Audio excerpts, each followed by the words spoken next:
pasang Android player Cogoo QLED 64GB. Ada HDMI output, FM, stereo, original steering control boleh kontrol balik.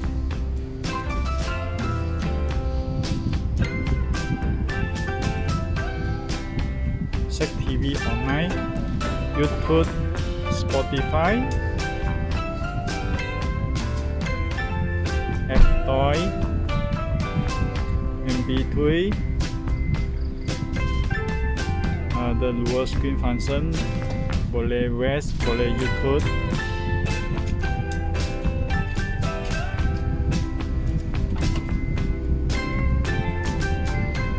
Ada Bluetooth, mau connect Bluetooth, boleh call. Dia punya mic sini. Okay. Ada USB cable dua USB cable, satu boleh taruh SIM card, boleh hotspot. Ada DSP, ada alignment,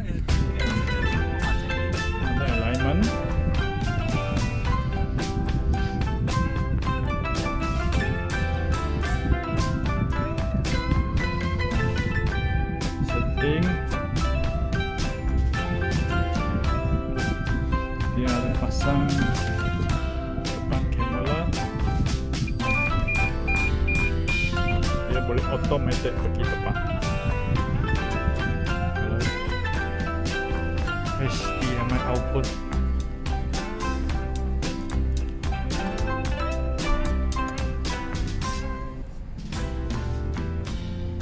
YouTube, West,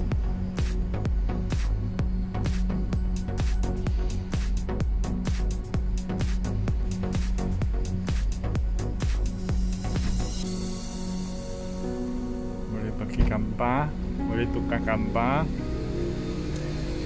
Ada EQ, DSP, boleh adjust alignment.